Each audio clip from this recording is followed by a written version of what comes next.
অচিন পাখিটা যাওয়া আসা করছে মুহূর্তে মুহূর্তে, শ্বাস প্রশ্বাসের মধ্যে দিয়ে একবার বেরিয়ে যাচ্ছে, আবার প্রবেশ করছে। মাগো, যেদিন বেরিয়ে যাবে আর প্রবেশ করবে না, সেদিনেই শূন্য খাঁচাটা পড়ে থাকবে। তুলসী তলায় অস্পষ্ট অপবিত্র হয়ে যাবে এই খাঁচা, আর তা স্পর্শই করতে চাইবে না।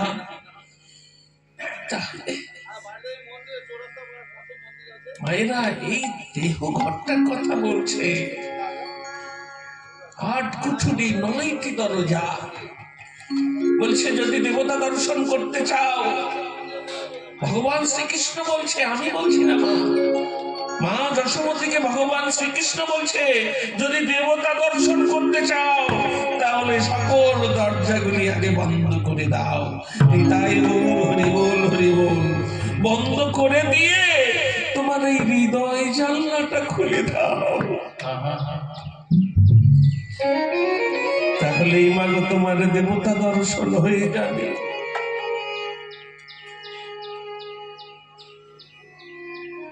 তখন শুনিয়া মায়ের করুণ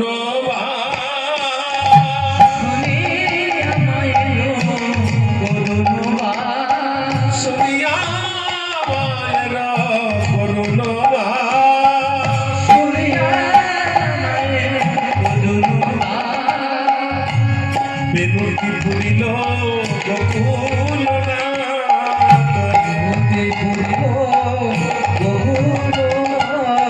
বেনুটি ফুরিল বকুল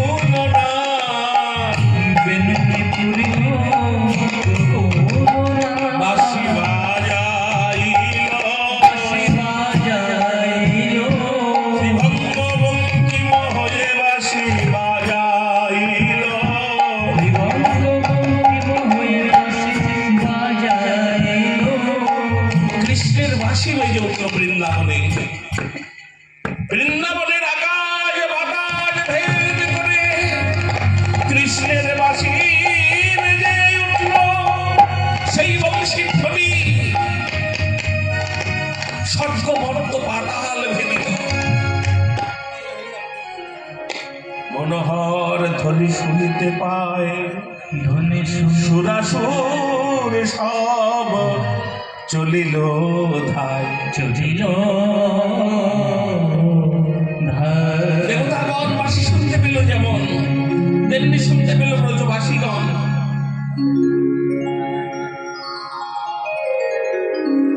আর তেমনি শুনতে পেল শ্রীমতী রাধারানী।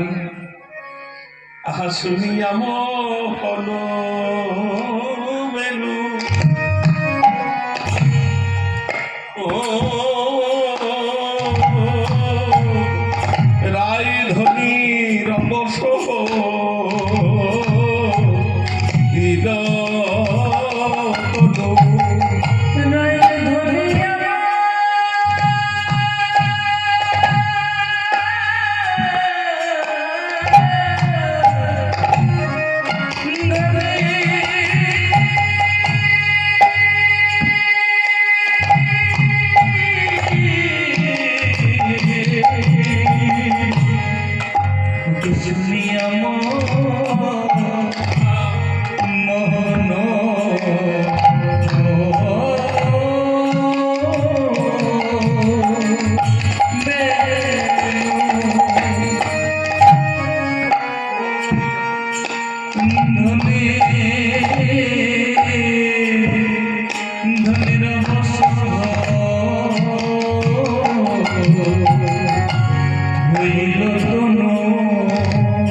ডাকিছে আমার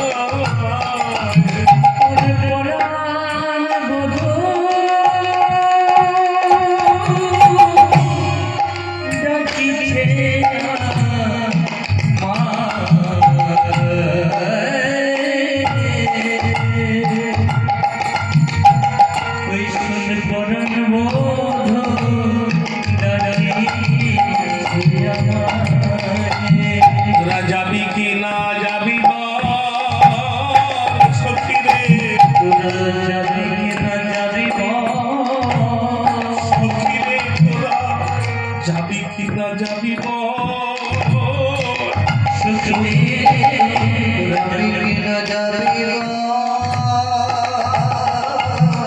ওরে আমার তো না গেলেই নয়, তোরা যাবি কি না যাবি আমার তো না গেলেই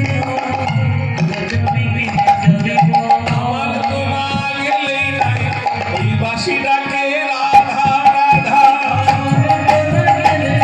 বাসি ডাকে রাধা রাধা, বাসি ডাকে রাধা রাধা,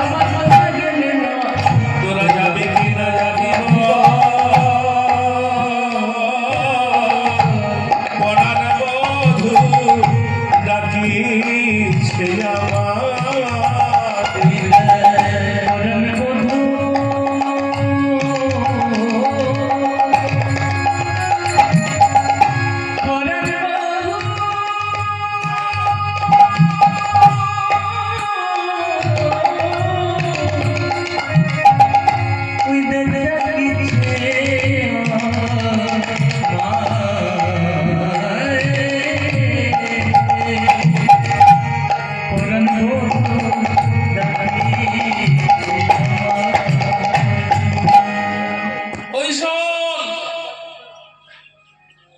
প্রাণবধূবাসীতে নাম ধরে ধরে ডাকে,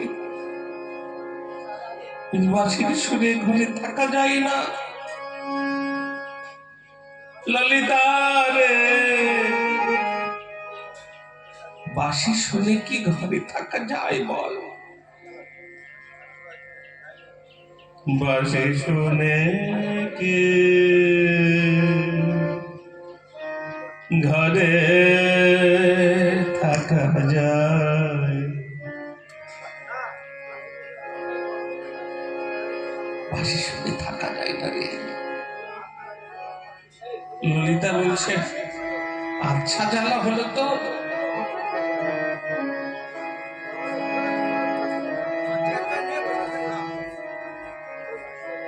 তখন কহ এলো লিতা মালা,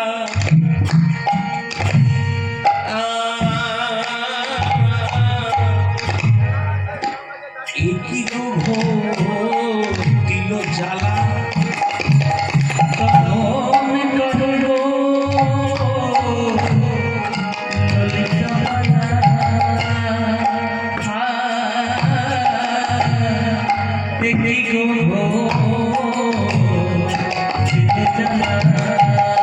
আমরা কুলবালা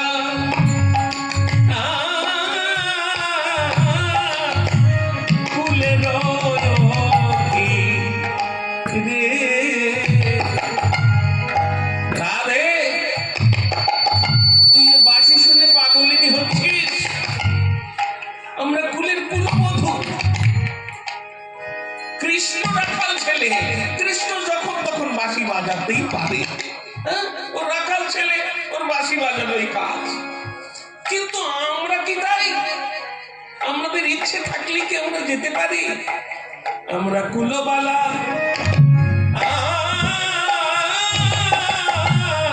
কুলে রে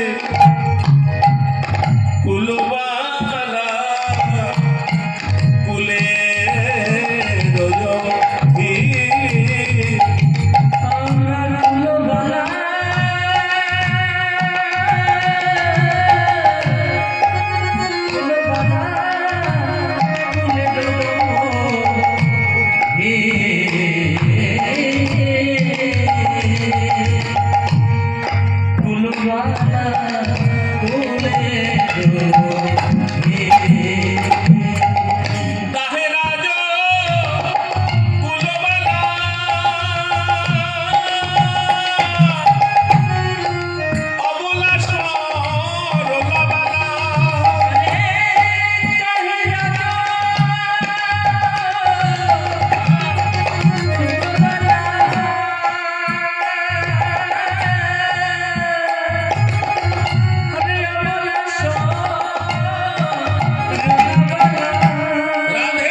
ওই কালার বাসি শুনিস না রায়, ও যে কুলমান কালাঙ্গলি যাবে,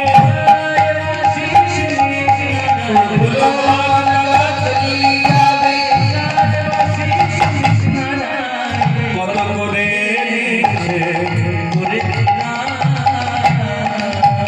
করে নিষেধ করেছিলাম ওই কালার বাসির পানে মন দিস না, শুনিস না ওই বাসি, যত খুশি বাজুক ওদিকে কান দিস না, আমাদের কথা শুনিস নাই। এখন দেখ কেমন জ্বালা, যখন তখন নাম ধরে ধরে ডাকে, হয় নাই জলে গো বেলা, যাইব মোরা ছালা,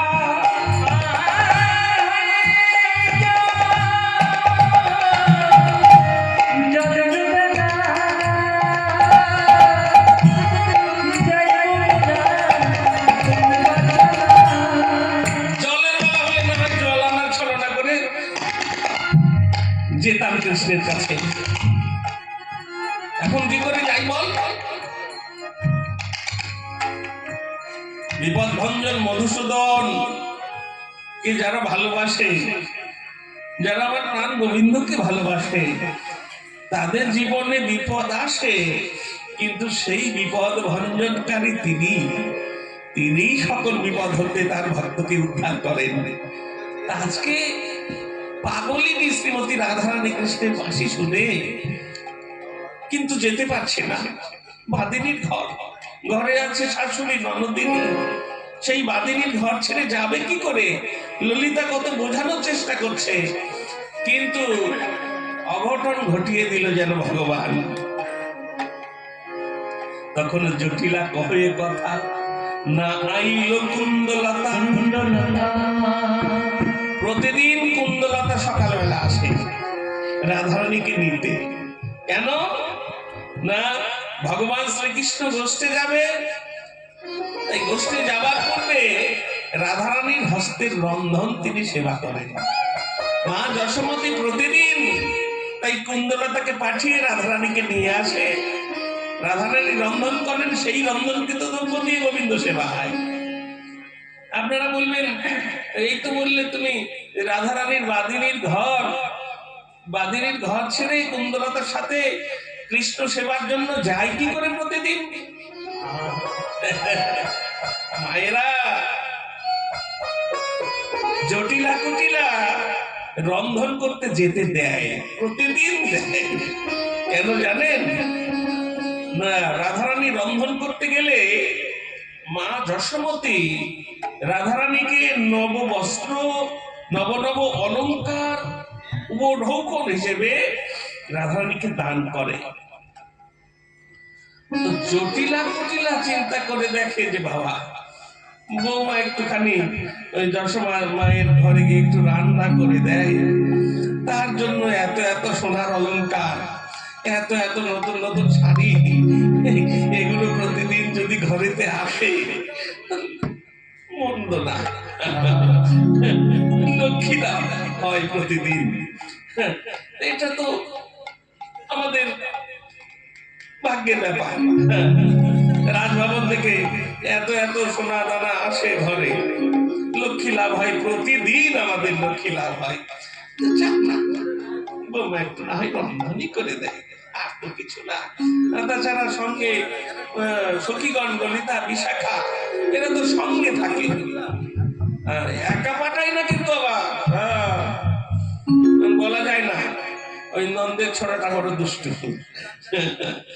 ওই জন্য বৌমাকে একা পাঠায় না, ললিতা বিশাখা সঙ্গে যায়। ওই জন্য বলছে, ললিতা আজকে কুণ্ডলতা তো এলো না, তো ওরা না হয় ভুল করেছে, তাই বলে আমি যাব না, আমি পাঠাবো না? ওরা নেমন্তন্ন করতে ভুল করতে পারে, তাই বলে আমি নেমন্তন্ন খেতে যাবো না? এইরকম একটা ব্যাপার, বুঝলেন? তো বলছে ওরা নয় ভুলে গেছে হয়তো, কিন্তু আমার বৌমা রন্ধন না করলে তো সেবা হবে না কৃষ্ণের। যা যা যা, তোরা সঙ্গে যা। যাইয়া যশোদাপুরে অনিমেষে নিহারে বয়ান রাধারানী গোবিন্দের বদন পানে অপলক নয়নে চেয়ে রইল, নয়নে নয়ন দিয়ে। আর এদিকে স্বর্গ হতে দেবতাগণ কৃষ্ণের বাঁশি শুনে তারাও ছুটছে। আইল চতুরানন,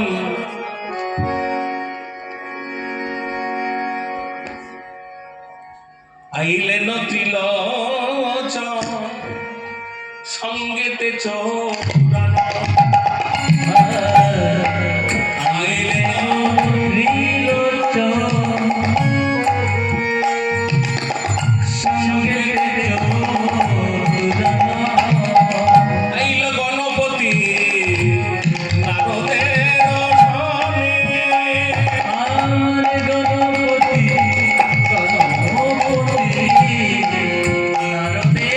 সনে,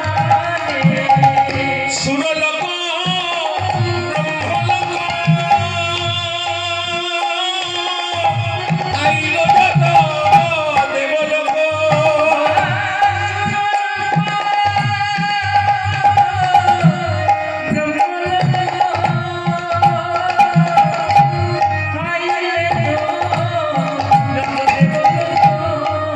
আইল সবে আজি নন্দের মোহনে, আইল সবে নন্দের মোহনে।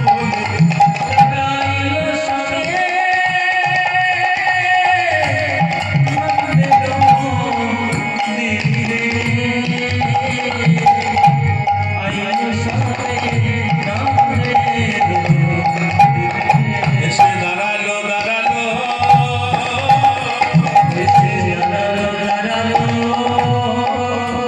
আমার প্রাণ গোবিন্দ ঘিরে ঘিরে দাঁড়ালো দাঁড়ালো।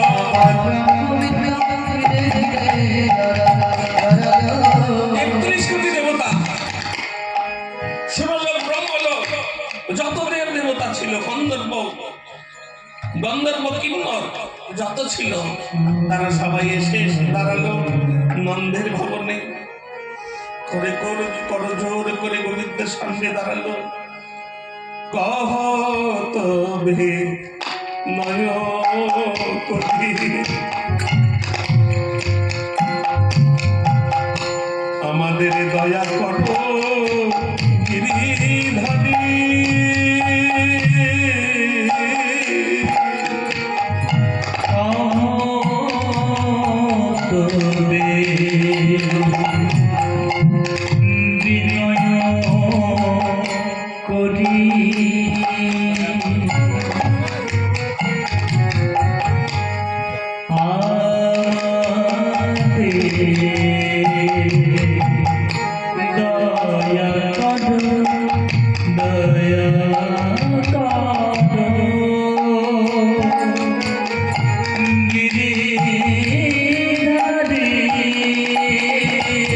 হে ভগবান, আমরা আর দুঃখ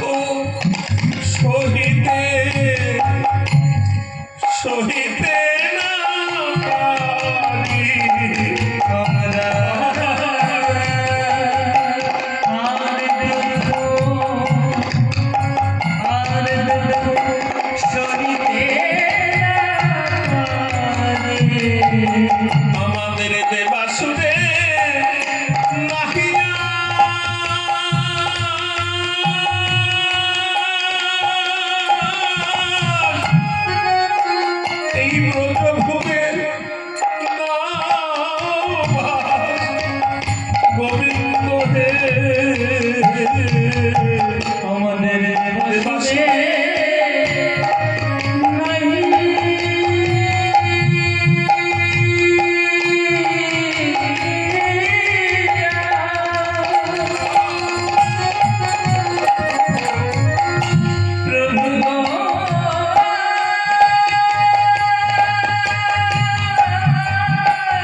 সেখানে তো সব অন্ধকার।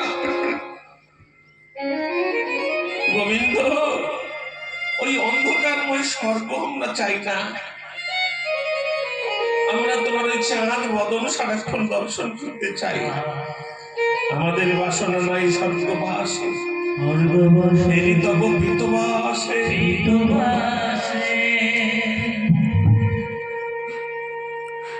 কহে গলে বাস করো জোর করে,